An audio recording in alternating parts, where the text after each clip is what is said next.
Haló, pracovní agentura, Chladná.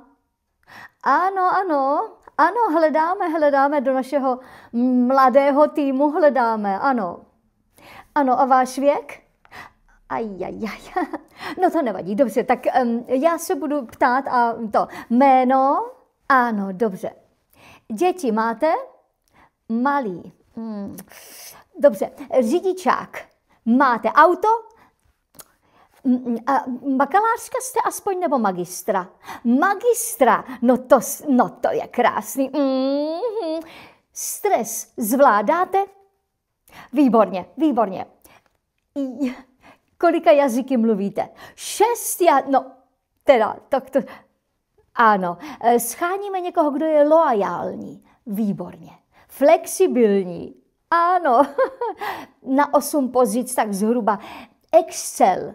Vy excelujete v Excelu. No to je krásný. Ano. Reprezentativní vzhled potřebujeme. Ano, krásně, výborně. Ovládat pokladnu umíte. První pomoc.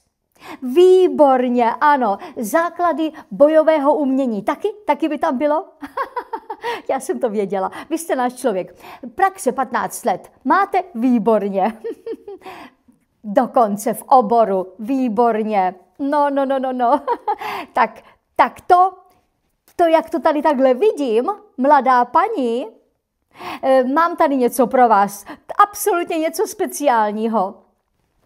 Ano, svačinářka na stavbě. Za 13 000 hrubého. Halo, tak chcete tu práci nebo ne? Halo. Ona to položila, kravka. A pak, že lidi chtějí makat. Prdlajs.